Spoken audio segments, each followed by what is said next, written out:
ही गंभीरता पूर्वक प्रदीप शर्मा सर को सुन रहे थे।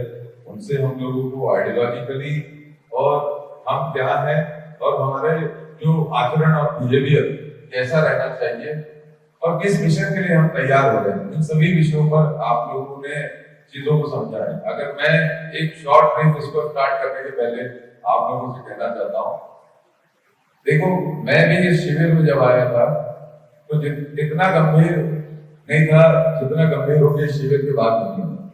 मैंने खुद भी इस शिविर में बहुत कुछ सीखा है और अपने अंदर आत्मचिंतन किया है कि मेरे अंदर क्या कमी है। अगर हम लीडरशिप को कुछ दिनों के लिए देखते हैं या केवल एक टारगेट के लिए देखते हैं तो उस लीडरशिप को अचीव करने के लिए हो सकता है कि कुछ आसान तरीकों से हो जाए, लेकिन हम अगर अपने आप को पूरे जीवन भर सामाजिक उत्थान सामाजिक कार्यों में ये महसूस करते हैं कि हम एक सामाजिक कार्यकर्ता बनकर रहेंगे, तो उसके लिए हमें क्या गोल रहने चाहिए वो मैंने इस कैंप में सीखा। और लीडरशिप को भी मैं आपको डिफाइन करना चाहता हूं। मैं कम उम्र में महापौर बन गया, विधायक बन गया, लेकिन मेरा यह व्यक्तिगत मानना है कि लीडरशिप केवल किसी पद पे आके नहीं हो सकती। और मैंने ये बहुत सारे एग्जांपल्स मेरे सामने है जिसमें मैंने महसूस किया। उसमें से एक प्रदीप सर भी है जिन्होंने हर फील्ड में, अगर आप इनकी पीछे की हिस्ट्री सुनेंगे तो आप भी सोचेंगे कि ऐसा कैसे हो सकता है। ये आईआईटीएन है, इन्होंने देश विदेश हर जगह पर विश्व में इनका नाम रहा है। इनके जो फील्ड है इनके इनोवेटिव आइडियाज में, लेकिन इन्होंने समय के साथ ये तय किया कि इनको समाज को कुछ देना।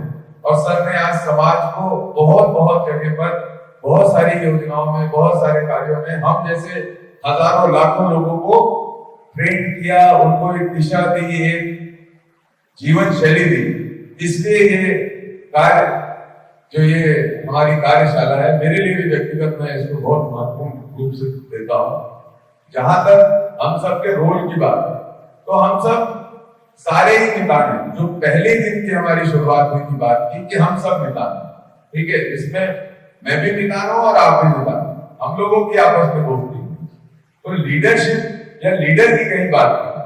हम लोग इस कैंप में या राजीव युवा मैदान में अगर आ रहे हैं तो हम खुद भी अपने आप को उस आचरण और उस व्यवहार को हमें अपने अंदर भी लाना पड़ेगा जो हम समाज के अंदर महसूस करते हैं। और लेकिन अगर हम समाज को कुछ महसूस नहीं करते, बदलाव की आवश्यकता नहीं महसूस करते, तो हम भी इसका पार्ट नहीं बन सकते। सब लोगों ने बड़े अच्छे से 2 दिन की कार्यशाला को सुना है।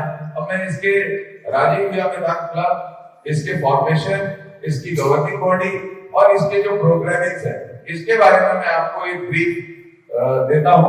आप हम लोग आगे बढ़ा सकते हैं। सबसे पहले क्या है राजीव युवा मैदान क्लब? पर सही प्राथमिकता और सही रणनीति के साथ युवाओं को रचनात्मक दिशा देने का माध्यम, ताकि युवा शक्ति प्रदेश के लिए अनमोल पूंजी बने और सार्थक विकास की क्रांति करने में सफल हो। ये हमारे माननीय मुख्यमंत्री जी का संदेश है। माननीय मुख्यमंत्री भूपेश बघेल जी ये जानते हैं छत्तीसगढ़ के अंदर बहुत हुनर है, छत्तीसगढ़ के युवाओं के अंदर बहुत टैलेंट है, भले वो कल्चरल में हो, स्पोर्ट्स में हो, सामाजिक कार्यों में हो, इनोवेटिव आइडियाज में हो। आपने खुद भी कल गांव में गए होंगे तो बहुत सारे टैलेंट्स आपको दिखे होंगे, आपने महसूस किया होगा। कल जब मैं यही एक गांव में हमारे साथी कहते हैं और उन्होंने लाके हमको एक बल्ब दिया कि ये इस गांव में बनता है, उससे आप महसूस कर सकते हैं कि छत्तीसगढ़ कितना समृद्ध है आइडियाज के मामले में। ये जो आइडियाज है, ये जो लोग हैं जो कहीं ना कहीं बहुत मोटिवेटेड है। कल एक साथी ने बोल रहे थे कि यशवंत जी बोल रहे थे कि एक बच्ची है जो डिस्ट्रिक्ट लेवल पे कबड्डी खेलने से चूक गई, तो वो स्पोर्ट्स की उसकी इंटरेस्ट है। तो ऐसे बहुत सारे टैलेंट्स हमारे पास है।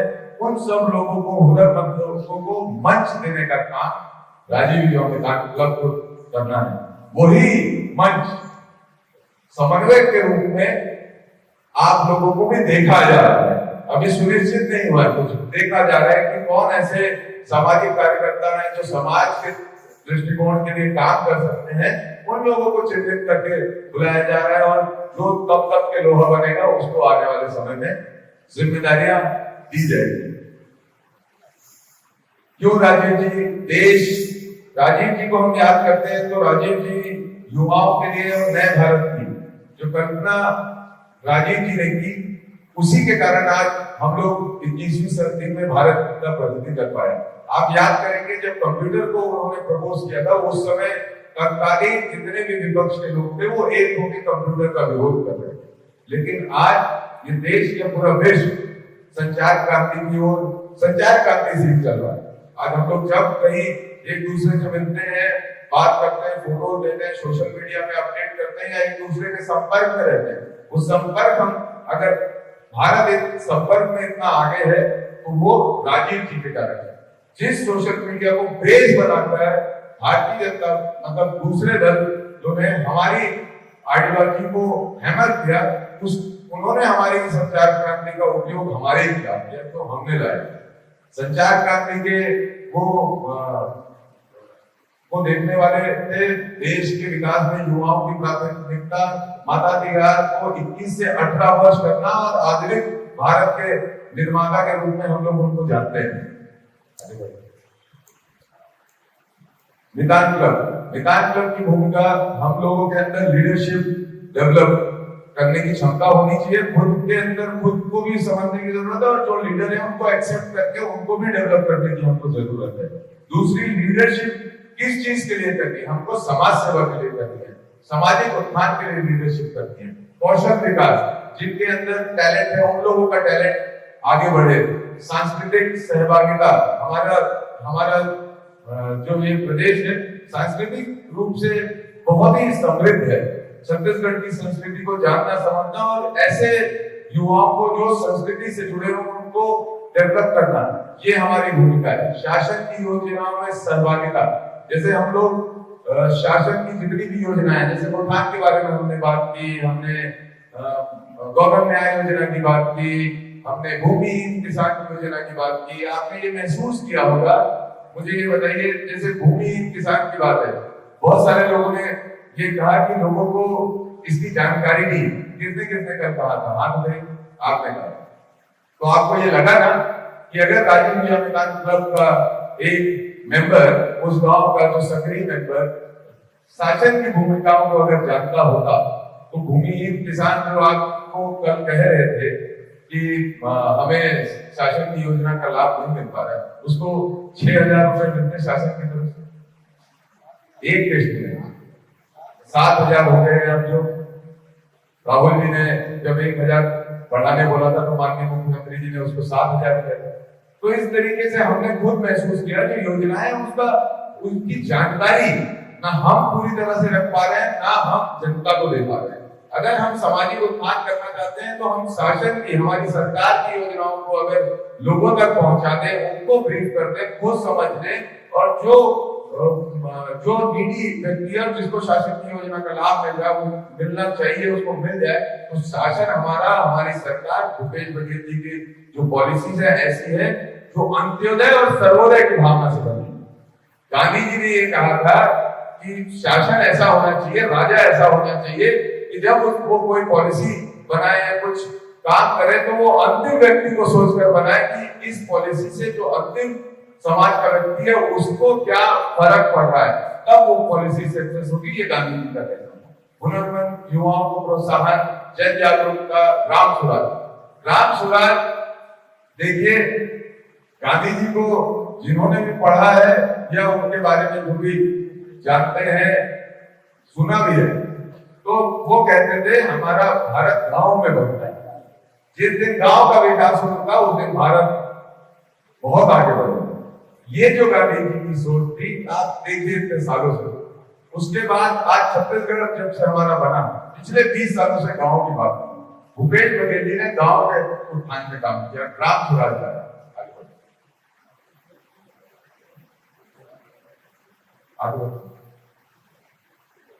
गवर्निंग बॉडी, राजीव युवा मितान क्लब तो आपको इसकी जो हरारत है इसको भी समझने की जरूरत है। राजीव युवा मैदान क्लब में जो लोग मेंबर बनना चाहते हैं वो अपने अनुविभागीय अधिकारी मतलब तहसीलदार या उसके बाद एसडीएम, उसके बाद कलेक्ट्रेट लेवल पे इसके गठन होते हैं जो कि हमारे प्रभारी मंत्री से अनुमोदन होते हैं। उस जो कमेटी है जो वो कमेटी उसके ऊपर सबसे प्रमुख कमेटी है गवर्निंग कमेटी। गवर्निंग बॉडी शासकीय निकाय राज्य स्तरीय, इसमें हमारे अध्यक्ष है माननीय मुख्यमंत्री भूपेश बघेल, उपाध्यक्ष है खेल एवं युवा कल्याण मंत्री उमेश पटेल जी, इसके सदस्य हैं हमारे पंचायत एवं ग्रामीण विकास मंत्री रवि चौबे जी, और इसमें सदस्य नगरीय निकाय मंत्री, इसमें तस्वीर गलत आ गई, नगरीय निकाय मंत्री हैं इसमें अर्बन बॉडी, ये हमारे शिव डहरिया जी। इसके अलावा हमारे साथ हमारे सामान्य सदस्य सांसद दीपक बैठ जी भी हैं, श्रीमती छाया वर्मा जी भी सदस्य हैं, हमारे विधायक श्री विनय भगत जी हैं और मैं भी एक सदस्य के रूप में इसमें कार्यरत हूं। गवर्निंग बॉडी जो जिला स्तर की है उसके बारे में मैंने आपको बताया, जिसमें जिला कलेक्टर अध्यक्ष हैं, एसपी उपाध्यक्ष हैं और सदस्य जिला पंचायत सदस्य, वन मंडल अधिकारी, ये सभी लोग हैं। इसके बारे में आप लोग जानते हैं। नगरीय निकाय में आयुक्त नगर निगम, जिला शिक्षा अधिकारी, महिला बाल विकास, खेल एवं युवा कल्याण विभाग के जो हमारे स्पोर्ट्स ऑफिसर है वो सचिव है हर जगह। सदन की पात्रता के बारे में भी आप लोगों को जानकारी है, लेकिन मैं एक बार ओवरलुक कर देता हूँ। छत्तीसगढ़ का स्थानीय निवासी युवा हो, सीमा 18 से 40 वर्ष की हो, शिक्षित बेरोजगारों को प्राथमिकता शिक्षा, खेल, सामाजिक, राजनीतिक कौशल में उच्च योग्यता रखने वाले युवाओं को प्राथमिकता, इसको आप ध्यान से देखें। हम जब सिलेक्शन करने जाते हैं तो हम सिलेक्शन करने वक्त हमेशा हमारा ये काफी, हमेशा तो नहीं कहूंगा लेकिन काफी समय हमारा ये दृष्टिकोण रहता है कि ये मेरा अपना है, ये मेरा परिचित है और ये मेरे साथ मेरे पीछे खड़े होकर मेरी रैली में बैठता है या मेरी गाड़ी में बैठता है तो मैं इसको सदस्य बना दूं। लेकिन अगर हम इस भावना को, जो तीसरा नंबर पॉइंट है, इसको अगर हम महसूस करने की कोशिश करेंगे कि शिक्षा, खेल, समाज सेवा, राजनीति, कौशल एवं उच्च योग्यता रखने वाले, मतलब जो शिक्षा के क्षेत्र में अच्छा काम कर रहे हैं, कुछ अच्छे ट्यूशन क्लासेस चलाने वाले सर रहते हैं जिनका समाज में बड़ा अच्छा, समाज में अच्छा सम्मान रहता है, वो काम करते भी रहते हैं सामाजिक स्तर पे, ऐसे लोगों को, न्यूट्रल लोगों को जोड़ने की जरूरत है। हम स्पोर्ट्समैन को जोड़े, हम स्पोर्ट्समैन के नाम पे हमारे किसी साथी को लाके ना बैठा दें कि ये मेरा दोस्त है और ये खेल ये देखेगा, ये नहीं चलेगा। हमको सबसे पहले ये महसूस करना पड़ेगा क्या हम राजीव युवा मैदान क्लब को, जो उसकी प्रस्तावना है, जिस भावना से वो बन रहा है, उस भावना को हम स्वीकार कर पा रहे हैं क्या? पिछले 1.5 दिनों से 2 दिनों से केवल इसी की मशक्कत चल रही है कि वो भावना अपने अंदर जागृत है। हम राजीव युवा मैदान को जिस चश्मे से देख रहे हैं वो राजनीतिक चश्मे से देख रहे हैं, भले हमारी राजनीतिक हम शॉर्ट टर्म राजनीतिक सोच के हिसाब से देख रहे हैं, लेकिन इसका विजन लॉन्ग टर्म है। मैंने एक बात हमारे मार्गदर्शक आदरणीय प्रदीप शर्मा जी की सुनी और मुझे वो बात बड़ी जमी। मैंने ये अपने जीवन में महसूस किया कि आपके पास, आपको जो एक बात कल अनुशीलन उन्होंने कहा था, अनुसरण, अनुशीलन, इसके बाद अनुशासन, ये जो तीसरा शब्द है ना अनुशासन, यहीं पे लोग फेल होते।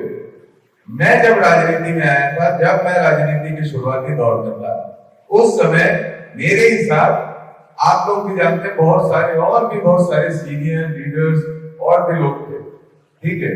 लेकिन हमने देखा होगा अपने आप में, अपने गली मोहल्ले, अपने शहर में भी देखा होगा, बहुत सारे समय में बहुत सारे जो लीडर्स है, एक समय उनका पीक चलता है, उन्हीं का नाम चलता है। लेकिन समय के बाद वो राजनीति से दूर हो जाते हैं या बहुत पीछे हो जाते हैं या कुछ और करने लग जाते हैं, राजनीतिक जीवन से संन्यास ले लेते हैं, वो पीछे हट जाते हैं। वही कमी होती है अनुशासन की। जब हम अनुसरण कर रहे हैं, अनुशीलन कर रहे हैं, मतलब हम किसी चीज को समझ के मान रहे हैं कि हम राजनीतिक व्यक्ति हैं, अनुशीलन कर रहे हैं मतलब हम अपने वैचारिक या हमारी कार्यशैली की तरह के लोगों को एक साथ एकजुट कर रहे हैं और एक मिशन पे चल रहे हैं और हमें सक्सेस भी पा देते हैं। एक स्थायी नहीं, अस्थायी सक्सेस पाते हैं और वहीं पे हमको लगता है कि हम सुप्रीम हो गए और वहीं से हमारा पतन चालू होता है। इसलिए जरूरी है अनुशासन। ये जो अनुशासन है ना, ये अनुशासन की जंग मैं आज भी अपने जीवन में खुद लड़ते रहता हूं कि ये अनुशासन अपने अंदर लाना है और जितनी बारीकी से हम अनुशासन लाएंगे उतनी मजबूती से हम चिरस्थायी या स्थायी रूप से सामाजिक सेवा में अपने आप को आगे बढ़ा पाएंगे। वैसे ही एनएसएस, एनसीसी के भी लोगों को हमको लेना चाहिए। निशक्त जन युवाओं की भागीदारी इस कैंप में नहीं हो पाई। इसके लिए मैं सार्वजनिक रूप से प्रदीप सर से भी माफी मांगता हूँ। आने वाले समय में जो हमारे कैंप होंगे उसमें निशक्त जन जो है हमारे साथी, उनकी भूमिका बढ़ चढ़ कर होगी। मैं आपको ये सुनिश्चित करता हूँ। आप लोग ये मेरे से नहीं होगा, आप तालियां मत बजाओ, और तालियां बजा रहे हो तो आप अपने लिए बजा रहे हो। ये निशक्त जन को लाएगा वहां। हम जो चिन्हांकन कर सकते थे, सबसे पूछ सकते थे, हमने आप लोगों को ला दिया। अब ये हमारा काम नहीं है, मेरा काम समन्वय है। आप जो भूमिका मैंने प्रदेश स्तर पे निभाई समन्वय बनाने की, वो आपको जिले स्तर पर, अपने स्थानीय स्तर पे निभा के ऐसे लोगों को लाना है। श्रमदान करने वाले युवाओं को वरीयता देनी है। आगे बढ़ो। सदस्य कैसे बने इसके बारे में आपको सबको पता है, मुझे लगता है इसके डिटेल तो बताने की जरूरत नहीं किसी को। आगे बढ़ते हैं। हमें प्रति तिमाही 25,000 रुपए मिलेंगे, साल के 1 लाख रुपए में मिलेंगे, ये भी सबको पता है। इसमें अगर कुछ सोचने की जरूरत है ना और समझाने की जरूरत है, तो ये जो पैसे का उपयोग, ये जो एक चर्चा आम हो गई है, चर्चा की जा रही है, और ये आप इस बात को समझिए एक प्रोपेगेंडा भी है। जब राजीव गांधी क्लब की शुरुआत हुई, उसी समय से जो दूसरे दल के लोग हैं इस प्रदेश के, वो ये कहने लग गए कि छत्तीसगढ़ की सरकार एक असामाजिक तत्वों की फौज बना रही है। क्या आप असामाजिक हो? बोलो। यहाँ पे बैठी हमारी बहनें नहीं, लेकिन वो ये नैरेटिव सेट करने की कोशिश कर रहे हैं, वो धारणा सेट करने की कोशिश कर रहे हैं कि हम ये पैसा ऐसे लोगों के लिए दे रहे हैं जो जिंदाबाद करने का काम करेंगे। लेकिन हम जिंदाबाद करेंगे हमारे सामाजिक जो हमारी समरसता है उसका, हमारे युवाओं जिनके अंदर टैलेंट है उनका। लेकिन हम असामाजिक तत्वों को इस योजना से लाभ दिलाने के लिए नहीं है। ये लोगों को समझाने की भी जरूरत है। कहीं कहीं के ग्रुप में ये हुआ है, ग्रुप बने हैं, ग्रुप में पति पत्नी और परिवार के 10 लोग, यही सब बन गए। ठीक है, कहीं कहीं पे ये जो मूल भावना थी, इस मूल भावना का हनन हुआ। इस हनन को भी हमें समझना है। तो ये हमारे सांस्कृतिक आयोजन, हमारे खेल आयोजन, जैसा सर ने बताया, ये सभी चीजों के लिए भुगतान आपको मिल रहा है। क्लब की गतिविधि, खेल, सामाजिक, शिव, संस्कृति, खेल, सामाजिक, शिव, संस्कृति, इन तीनों को तो समझते हो आप। शिव के बारे में मैं आपको बताऊंगा।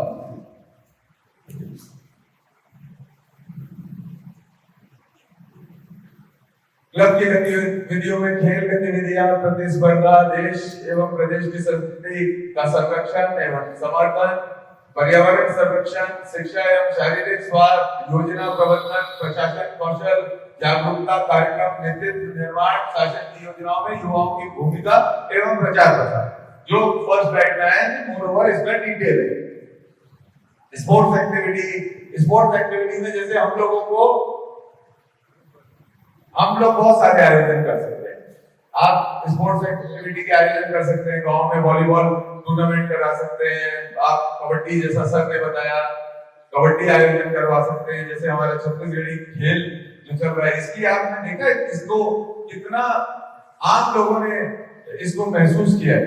कल की एक मैं घटना बताता हूँ। एक हमारे साथी ने मुझे एक वीडियो दिखाया था, कितने दिखाया था, वो खड़े, हाँ आप आ जाइए यहाँ पे आ जाइए। क्या नाम है आपका? हाँ योगेश, आ जाओ जल्दी, आप जल्दी, इतनी धीरे नहीं। कल दौड़ नहीं थे क्या साथ में, तो आज पैर दर्द है सर। बहुत सारे लोगों की ये समस्या है कल की दौड़ के बाद। तो योगेश, आपको एक महिला का वीडियो आपने मुझे दिखाया, तो वो महिला क्या कह रही थी कि इनको उस महिला को हम लोग पूछे कि आपको क्या लग रहा है, बताइए करके। तो सीधा सीधा बोली कि मेरे को लग रहा है, पहले हम लोग बच्चे थे तब खेलते थे, आज मेरे को लग रहा है हम लोग फिर से बच्चे हैं और हमको बाहर निकलने का मौका मिला, हमको खेलने का मौका मिला है। इसके लिए हम बहुत खुश हैं। हम लोग को ऐसा लग रहा है जैसे हम लोग बच्चे वाले जो हरकत है वो अपना दिन याद आ गया है। जोरदार तालियां बजाइए। और तालियां कितने बजा रहे हो आप? तालियां कितने बजा रहे हो, बताओ कितने ताली बजाए? हाँ एक मिनट, कौन बता रहे? हाँ कितने ताली बजाए? और कोई बताओ उस महिला के लिए, और कोई बताओ। हाँ भावना के लिए तालियां बजाओ। अगर इस मुख्यमंत्री, हमारे जो मुख्यमंत्री है, हमारे जो प्रदेश के मुखिया हैं, जो सामाजिक जीवन होता है, एक राजा की भूमिका कैसी होनी चाहिए? राजा हमारे दिल में बसता है, अगर हमारे लिए वो सोचता है, वो लोगों की भावनाओं के हिसाब से स्कीम बनाते हैं। वो स्कीम कोई ऐसी नहीं बनाते जो एसी कमरे में बैठकर बिना विचार और बिना जो जीवन है, ग्रामीण जीवन है या हमारा जो जीवन शैली है, उसको देख के बिना नहीं बनाते। वो हमारी भावनाओं के अनुरूप बनाते हैं स्कीम। तो ये जो भावनाओं का सम्मान भूपेश बघेल जी कर रहे हैं अपनी योजनाओं के जरिए, अपने एक दूसरे में कॉन्फिडेंस बिल्डिंग का काम कर रहे हैं। लोगों की एक दूसरे से मुलाकात हो रही है उनकी स्कीम में, कॉन्फिडेंस आ रहा है एक दूसरे के ऊपर और भावनाओं से जुड़ रहे हैं। ये भावनाओं का सम्मान भूपेश बघेल जी कर रहे हैं। इसलिए मैं चाहता हूं एक बार हमारे लीडर के लिए जोरदार तालियां आप सब बजाएं। ट्रेडिशनल गेम्स में तो सब चीजें आई गई है, और आगे बढ़ते हैं। सोशल एक्टिविटीज,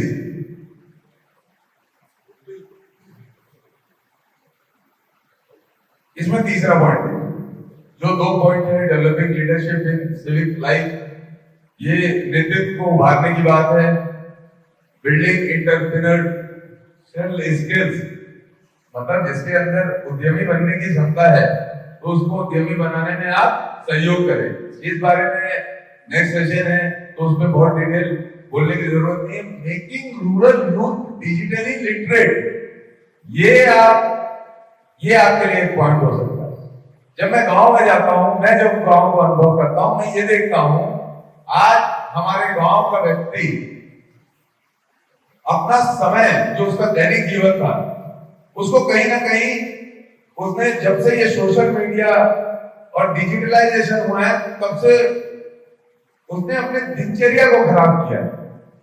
जितनी रील्स, जितने वीडियोस, जितने सोशल मीडिया में कंटेंट्स, व्हाट्सएप पे कंटेंट्स, गलत तरह के कंटेंट्स, ब्लॉग हमारे ग्रामीण लोगों के बीच में होते हैं, हमारे जो यूथ हैं वो उसको पढ़कर धारणा बनाते हैं।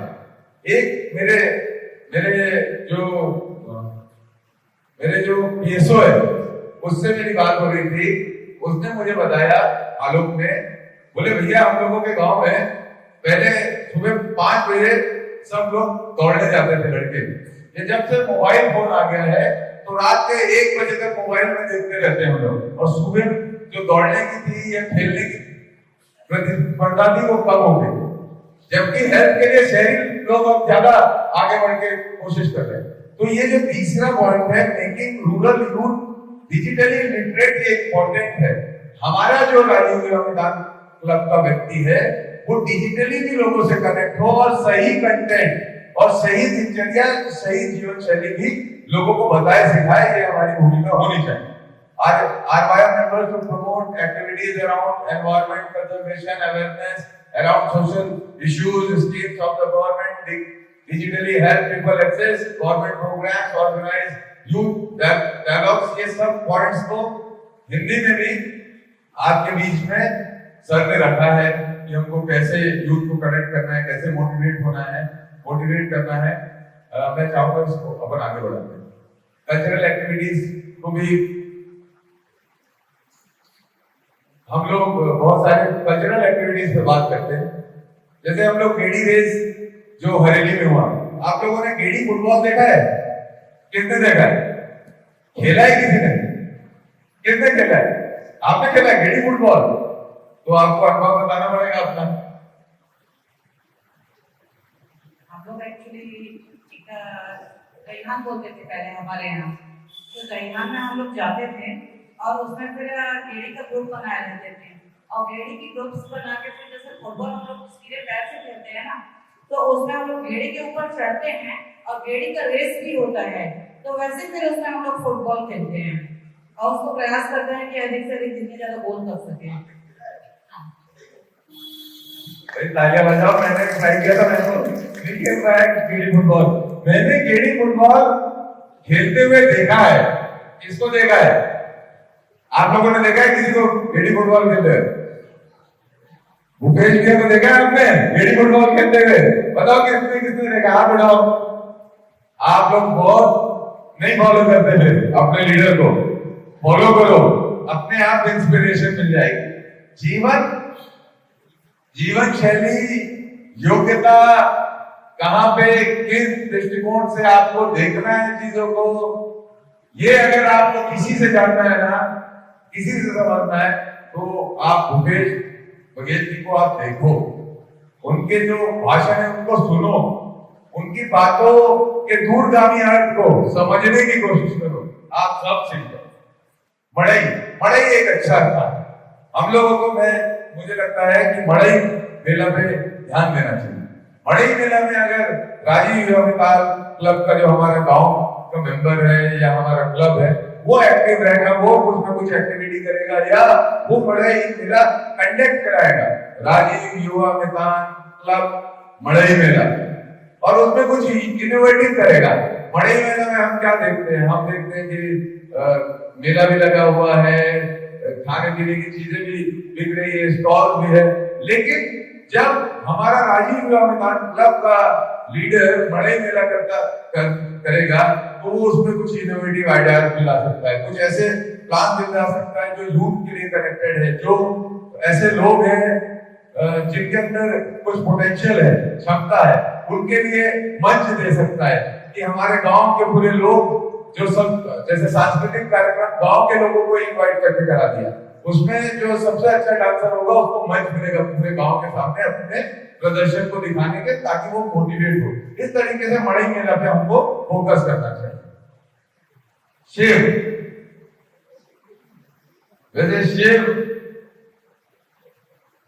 एक ऐसा सब्जेक्ट है जिसमें मैं ये मानता हूं कि मैं पूरी तरह योग्य नहीं हूं इसके बारे में कहने बताने के लिए, क्योंकि इसका आप फुल फॉर्म पढ़ो, socio electronic hub for innovative venture, जो हमारी तकनीकी जागरूकता ये उसके लिए। तो मैं इसके लिए अनुरोध करूंगा, मैं सर से अनुरोध करूंगा कि शिव को सर आप जब इस जवाब आप देखो, ये जो रूरल इंडस्ट्रियल पार्क है ना, रूरल इंडस्ट्रियल पार्क में युवाओं के लिए 4 सेक्टर है। पहला सेक्टर मैन्युफैक्चरिंग का, अब ये प्रोडक्ट बना लो, वो प्रोडक्ट बना लो। दूसरा सेक्टर है सर्विसेज का सेक्टर। तो सर्विसेज का जो सेक्टर है, जैसे गांव का एक लड़का फोटोग्राफी करता है, और उसको फोटोग्राफी कैसे करनी चाहिए सीखने की इच्छा है, लेकिन मालूम नहीं कहां सीखना। तो शिव एक प्लेटफॉर्म है, तो सोशियो इलेक्ट्रॉनिक हब एक प्लेटफॉर्म है तो इनोवेटिव वेंचर्स, तो इनोवेशन करना चाहते हैं तो उसमें एक बड़े प्रोडक्ट ऑफिस है, लिंक कराया जाएगा और वो उसकी ऑनलाइन मेंटरिंग करेगा। उसको क्या फायदा होगा? जो मेंटरिंग करेगा, जैसे आप बस्तर का एग्जाम्पल बताता हूँ, शिव का पहला प्रयोग हमने कहाँ किया था? कांकेर जिले में हम लोगों ने एक स्कूल में बच्चों को बुलाया और उनको मोबाइल से फोटो खींचना सिखाया और बोला छुट्टियों में जब जाओगे सबके पास मोबाइल है, अपने गांव के आसपास जो झरने हैं उनका फोटो खींच कर ले आना, एक एक को 20 रुपए इनाम मिलेगा।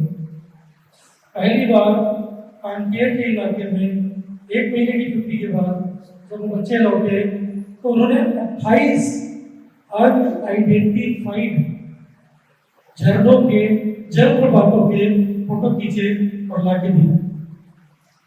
28 जहां कोई नहीं जाता। ठीक है, तुम लोगों ने बाहुबली पिक्चर देखा है, उसमें जलप्रपात है, वो कहां का है? बस्तर के हांडेवाड़ा। ठीक है, उसको वो कैसे पता चला? जो ट्रेन मालगाड़ी लेके जाती है, जो माल लेके और लेके जाती है, उस रूट में बैठे हुए एक गार्ड ने उस जलप्रपात को जूम करके फोटो खींचा और उसको नेट पे डाला। तो वो जो राजा मौली है उसने जब उसको देखा तो बोला मुझे यही शूट करना है। बहुत मुश्किल से उसकी टीम वहां पहुंची, फिर फोटो लिया, ड्रोन से फोटो लिया, उसके बाद उसको एनिमेट किया और आज पूरा देश जानता है कि एक बढ़िया सेट था, लेकिन किसी को नहीं मालूम था कि ऐसा ब्यूटी बस्तर के हांडेवाड़े में। ठीक है, ये सोशियो इनोवेटिव है ना, हब है, सोशियो इलेक्ट्रॉनिक हब। इसमें हर युवा उसकी मेंटरिंग होगी। जैसे गांव में आप जाके देखोगे ना, एक युवा एक पैड लेता है, गांव भर का बिजली बिल पटा देता है और उसको 2 रुपये 4 रुपये मिल जाते हैं। यदि 100 बिजली बिल है तो 500 रुपये कमा लेता है। लेकिन इसको थोड़ा और आगे बढ़ाया है, उसके लिए पूरी लंबी प्रोसेस है जिसमें न केवल वो डिजिटाइज लिटरेसी की बात है, digital literacy, digital freedom, digital services और कोई भी इनोवेटिव आइडिया। जैसे उसको लगता है कि यहाँ पंप तो नहीं चलता, यहाँ इलेक्ट्रिसिटी नहीं है, तो कैसा पंप यूज कर सकते हो, वो डाले पता चलेगा कि कौन पंप यूज कर सकते हो। तो ये सब जो है शिव के भीतर, शिव का मतलब क्या होता है? कल्याण करने वाला। जो कल्याणकारी इलेक्ट्रॉनिक गतिविधि है उसके लिए एक नई योजना है, उसके नाम शिव है। ठीक है, थैंक यू।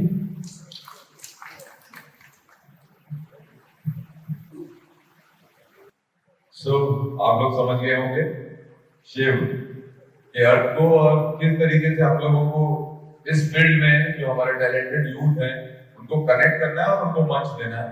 ये हम सबकी ही नैतिक जिम्मेदारी है इसके ऊपर। अच्छा, ये गौठान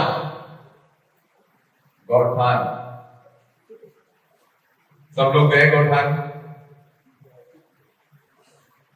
एक ग्रुप के बाद में गया था कल, जहां पर जलाशय भी है। कौन सा ग्रुप था वो? Group number 14। वहां पर सर मुझे कुछ लोगों ने पूछा कि इतनी बड़ी जगह, मतलब लगभग 6 से 7 एकड़ वहां पर पूरा प्रीमाइसेस घिरा हुआ था। तो 2 चीजें मन में आई, जिसके लिए मैंने एक चीज के लिए मैंने थैंक्स किया, दोनों ही चीज के लिए मैंने भूपेश बघेल जी को याद करके उनको थैंक्स किया। सबसे पहली बात तो ये मन में आई, गांव में तो हम भी पैदा हुए रहे हैं, लेकिन गांव में इतनी सुरक्षित शासकीय जमीन कभी देखी है आपने किसी भी प्रदेश में? कोई दूसरे प्रदेश के भी तो गांव गए होंगे कभी शादी ब्याह या पहले भी तो छत्तीसगढ़ देख लो, कहीं पर शासकीय भूमि इतनी संरक्षित करके रखी गई थी क्या? नहीं रखी गई। क्योंकि और भी नहीं था गांव को बढ़ाने का। लोग तो शहर के नाम पे शहरीकरण की बात करके केवल और केवल जो गांव में खुशी से बस के अपना जीवन जी रहे थे यूथ, उनको भटका कर शहर में लाकर बेरोजगार करने का प्रयास कर रही थी पिछली सरकार। जो गांव में ये जो इतना बड़ा गौठान के लिए जमीन छोड़ा गया है, इसमें आपको पता है आदरणीय मुख्यमंत्री जी ने और हमारे प्रदीप शर्मा सर ने ये इतनी ज्यादा जगह इसलिए रखी थी क्योंकि उस समय ये थॉट था कि आने वाले समय में यहाँ पर 1 एकड़ राजीव युवा मैदान क्लब के जो बच्चे हैं उनके खेलने कूदने के लिए वॉलीबॉल ग्राउंड हो या कबड्डी खेलने के लिए मैदान बनाने के लिए जगह छोड़कर रखी गई है। ये जो गौठान आप देख रहे हैं ना, इसमें एक ब्लॉक वो किसका है? राजीव युवा मैदान क्लब का है, आप लोगों का है, जिसपे आप लोग खेल गतिविधि कर सकेंगे ताकि हमारे यूथ बचपन से सीखे, खेल के लिए उनको जगह हो, स्थान हो। ये थॉट के साथ इसको रखा गया है और इसी के साथ हमारा रूरल डेवलपमेंट पार्क भी जुड़ा हुआ है। इसके आगे योजनाओं की जो प्रचार प्रसार पीछे देखिए, इस पर बात हुई है हमारी जानकारी लाभ निराकरण, ये तीनों पे हमारी चर्चा हो चुकी है। दूसरा क्या है? फीडबैक, डाटा कलेक्शन, प्रचार। ये जो दो तीनों पॉइंट है, इस पे हमको काम करने की जरूरत है। जानकारी और लाभ और निराकरण, भाई जो हमारी शासकीय योजनाएं हैं उसकी जानकारी आप सबको हो, उसके लिए भी हम आज अंत में एक शासकीय जो हमारी बुक है वो भी जो फ्लैगशिप प्रोग्राम्स है माननीय मुख्यमंत्री जी के, उसको हम लोग आप लोगों को देंगे। उससे होने वाला लाभ और निराकरण, उससे लोगों की जो समस्या का निराकरण होगा, वो एक पॉइंट होगा। दूसरा ये जो इधर का पॉइंट है, इसमें थोड़ा सा आपको सोचने की जरूरत है। फीडबैक, हम फीडबैक भी समझे कि क्या कर रहा है, समझे। वहां पर कल जैसा नहीं करना कि सरकार बन के नहीं जाना है, ठीक है, और समाधान हम में से कैसे निकलेगा, जैसा सर ने कहा, उस दिशा में लोगों को मोटिवेट करना है। और फीडबैक जो देने लायक हो उसको अपने को ग्रहण करना है। डेटा कलेक्शन, आपको पता है यार, ये युग, पिछला युग संचार क्रांति, मतलब ये 21वीं सदी संचार क्रांति की कहती है, लेकिन आने वाला जो दशक है वो किसका रहेगा? आने वाला दशक दुनिया में सबसे मजबूत वो होगा जिसके पास डेटा होगा। डेटा से आने वाला समय चलने वाला, और आप खुद अगर याद करोगे तो जितना राजनीतिक गतिविधि या सामाजिक गतिविधि आपने की है उसका डेटा आपके पास नहीं होगा, या जितने लोगों को आपने जोड़ा है, जिनसे संपर्क है आपका, या जो भी आपने अपने जीवन में प्लान बनाए हैं या वर्क की है, उसके लिए डेटा एनालिसिस या डेटा रखना ये हमारी हैबिट में, तो आप वर्क करो। मैं इसलिए ये बोल रहा हूँ कि हमने भी समय से सीखा है, आप लोग इस पर काम करो, इसका फायदा मिलेगा, और आपको भी मिलेगा, क्लब को भी मिलेगा, और खुद की लीडरशिप भी डेवलप होगी। ये हायरार्की, जैसे मुख्यतः संभाग स्तर पे काम करने के लिए लोगों को चिन्हांकन, जो प्रदेश की कोऑर्डिनेशन एक कमेटी, जैसे एक तो गवर्निंग कमेटी माननीय मुख्यमंत्री हमारे लीडर है, उनके मार्गदर्शन में हम सब काम कर रहे हैं। मैं, मेरे जैसे और सारे लोग काम कर रहे हैं, जैसे अविनाश चौबे जी अभी आ नहीं पाए, वो हमारे साथ पिछले 2 बैठकों से वो थे, वो अभी एक विषय पे वो बाहर है, तो उनको वो भी हमारे साथ रहते हैं। हम जैसे कुछ और साथी मिलकर यहाँ पर एक स्टेट कोऑर्डिनेशन का काम कर लेंगे। वैसे ही जिला और विधानसभा, ये जो जिला विधानसभा है इसको आपको समझना पड़ेगा। ऐसा नहीं है कि जिले के नीचे विधानसभा, ठीक है, बात ये कि आप लोग एक कोऑर्डिनेशन से चल सकते हैं, आप लोगों को मिलकर चलना है, इसको देखना है। ऑर्डर फॉर्म में कुछ नहीं हो सकता, हम लोगों को जो भी करना है वो कम्युनिकेशन के थ्रू करना है, इसको याद रखिएगा। वैसे विभाग स्तर पे जो ब्लॉक समन्वयक बनेंगे, वो उसमें ये नहीं है कि विधानसभा का व्यक्ति उसका चिन्हांकन करेगा और उसको ऑर्डर करेगा, वो जिला को उसके चिन्हांकन में मुख्य जिम्मेदारी दी जाएगी। आप लोगों का भी सजेशन उसमें आएगा और मिलकर हम लोग उसको फाइनलाइज करेंगे। स्टेट की जो हमारी वर्किंग कमेटी वो सब मिलकर करेगी। इस हायरार्की में हर जगह पर आपको एक चीज को समझने की जरूरत है, इस हायरार्की में केवल दो लेयर, एक हमारे लीडर है, उसके बाद हम सब एक बराबर है। भले रोल किसी का कुछ भी हो सकता है, मैं अगर इसको गलत बोल दिया होगा तो आप क्लियर कर लीजिएगा, लेकिन मुझे जो लगता है उसमें हम इसी थॉट प्रोसेस से चल रहे हैं, इसी विचार से चल रहे हैं। हमारे लीडर माननीय भूपेश बघेल जी, इसके बाद हम सब एक साथ हैं, एक बराबर है, इसमें कोई आगे पीछे नहीं है। सब संपर्क, समन्वय, चर्चा के आधार पर हम लोग ये क्लब का गठन कर रहे हैं और भविष्य की योजना, भविष्य के संस्थान को निर्माण करने की कोशिश करते हैं। जैसे मुझे याद तो नहीं अच्छे से, लेकिन मैं एक बार चाणक्य जी की जो बचपन की एक घटना को पढ़ रहा था, तो मुझे याद आ रहा है थोड़ा थोड़ा। मैं कुछ गलत करूंगा तो प्रदीप सर मेरे को करेक्ट कर देंगे, मुझे पता है। चाणक्य जी के पिताजी का देहांत हो गया, उसके बाद उनकी माता और वो दो ही लोग थे। उनकी माता ने,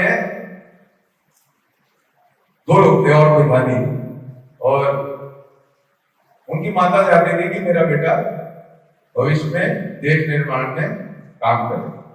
उन्होंने सब कुछ त्याग करके अपने बेटे को कहां भेजा? गुरुकुल में भेजा, जहां से वो सीखकर, समझकर वापस आए और इसके बाद देश निर्माण में उन्होंने अपनी भागीदारी को सुनिश्चित किया। तो आप इस बात को जरूर समझना, मैं तो इस बात को मान चुका हूं कि मैं मितान हूं और मैं इस गुरुकुल, जो ये इंस्टीट्यूशन है, ये फ्यूचर इंस्टीट्यूशन है कांग्रेस का, आने वाले समय में देश में कांग्रेस का जो रिवाइवल, वीडियो नहीं लाइव नहीं है, हाँ लाइव मत कर लो, आने वाले समय में देश में जो रिवाइवल कांग्रेस का होगा, वो उस ग्रुप के आप हिस्से हो, उस ग्रुप के आप हिस्से हो। आप इस बात को समझो, बहुत सीरियस इंस्टीट्यूशन है। इसमें मैं एमएलए के रूप में नहीं आता, मैं इसमें एक स्टूडेंट के रूप में आता हूं इस ग्रुप में। जितनी डांट आप खाते हो सार्वजनिक रूप से, शायद उससे 2 गुनी डांट मैं भी खाता हूं, लेकिन प्यार भी उतना मिलता है। आप समझिए, आप भावना रखिए, बस भावना रखिए, और कुछ रखने की जरूरत नहीं। भावना होगी ना, अपने आप सब कुछ हो जाएगा। जहां हम अपने आप को आप एक बात समझिए, जीवन में कुछ भी स्थायी नहीं। मैंने जो अपने राजनीतिक जीवन में बहुत शुरुआती समय में समझ लिया कि स्थायी राजनीतिक जीवन में कुछ नहीं होता, तो आप हमेशा सीखने के लिए तैयार रहिए। अगर हम किसी एक हायरार्की अपने मन में उभार के लाएंगे कि हम ये हैं और हम नीचे क्यों बैठे, हम तुरंत उठ के जाने बोल रहे हैं, हम फिर 15 मिनट में बुला रहे हैं, ये सब हो सकता है नॉर्मल लाइफ में हमको बुरा लगे, लेकिन इससे बाहर आना ये बड़ी चीज नहीं है।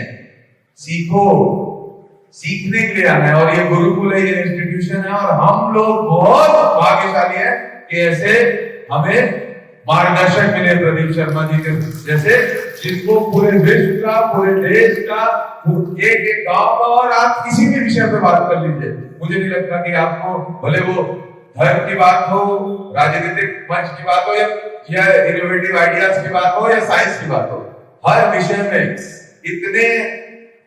इतने ज्यादा जानकारी रखने वाले जो हम सबको सिखा रहे हैं, अपना अनुभव बता रहे हैं, हम लोग भाग्यशाली हैं।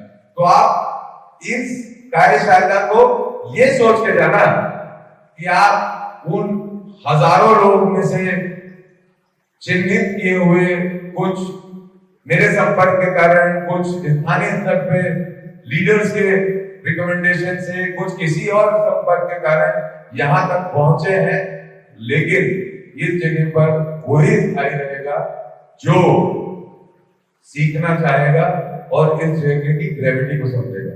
ये जितनी हायरार्की है और ये जितना समन्वय पद है, जो भी है, ये कुछ भी नहीं है, और आप किसी का भी नहीं हुआ है। मैं बता रहा हूं आपको, आपका जो आदेश क्या है उसमें लिखा हुआ है आगामी आदेश तक। वो आगामी आदेश तक लिखने का कारण क्या है, हम लोग खुद महसूस कर रहे हैं, क्योंकि मैं भी आगामी आदेश तक, ऐसा नहीं है कि कोई मैं चीज स्थायी या आप चीज स्थायी, जो इसकी गंभीरता को, इस इंस्टीट्यूशन के वैल्यूज को महसूस करेगा, अपनी भावनाओं में उतारेगा और इस इंस्टीट्यूशन के आधार पर काम करने की कोशिश करेगा और काम करेगा, वही इस इंस्टीट्यूशन का आगामी समय में इसका हिस्सा बनकर काम कर पाएगा। रिकमेंडेशन से आप यहां तक पहुंच गए, सर ने भी पिछली बार बोला, मैं भी रिकमेंडेशन से आया हूं, मैं भी रिकमेंडेशन से ही आया हूं, लेकिन ये इंस्टीट्यूशन यहाँ की वैल्यूज से चलेगा। तो मेरा ये अनुरोध है कि आप यहाँ की वैल्यूज को समझिए। और मुझे खुशी होगी, जैसे सर उस समय कह रहे थे 5 दिन का कैंप करूंगा तो बहुत सारे भाग जाएंगे, तो मैं उस समय माइक पकड़ा था लेकिन मैं बोला नहीं, लेकिन मुझको विश्वास है आप लोग आएंगे, मुझे इस बात का विश्वास है। क्योंकि ये जो चिन्हांकन भी जो हमारे द्वारा किया गया है, वो खास लोगों को किया गया है जो संघर्ष करने के लिए तैयार है, अपने आप में परिवर्तन करने के लिए तैयार है। तो मैं सभी को यही कहूंगा कि आने वाले समय में आप लोग जो 3 कैंप टोटल अटेंड करेगा और पूरी वैल्यूज को हमारे इंस्टीट्यूशन के वैल्यू करेगा, वो कंटिन्यू करेगा। यही मेरी मुख्य बात है। आप सब लोगों को, सबको ये पूरा विषय सुना आपने ध्यान से, इसके जो भी आपको सवाल आपके मन में आए होंगे या जो भी चर्चा आप कर सकते हैं, पिछले 1.5-2 दिनों से आप सवाल कर सकते हैं। अब मैं बोलते रहूंगा तो बहुत लंबा हो जाएगा, हम लोग सर को सुनेंगे और कभी अपनी भावनाएं बताएंगे। और अंतिम बात ये कहना चाहता हूं, मैं आज समन्वयक के रूप में काम कर रहा हूं, ये अपॉर्चुनिटी कल को आपके पास भी है। वो आपको समझना है कि आप समन्वयक की भूमिका निभाने के लिए अपनी योग्यता को कितना संवार सकते हैं, अपने आप को कितना कठोर कर सकते हैं और जो इंस्टीट्यूशन की वैल्यूज है उसको मान सकते हैं। ये भावना आपको अपने नीचे के लोगों को भी जाके बताइए, ठीक है? आप सब का के प्रश्न मैं चाहता हूं कि आ जाए हमारे पास।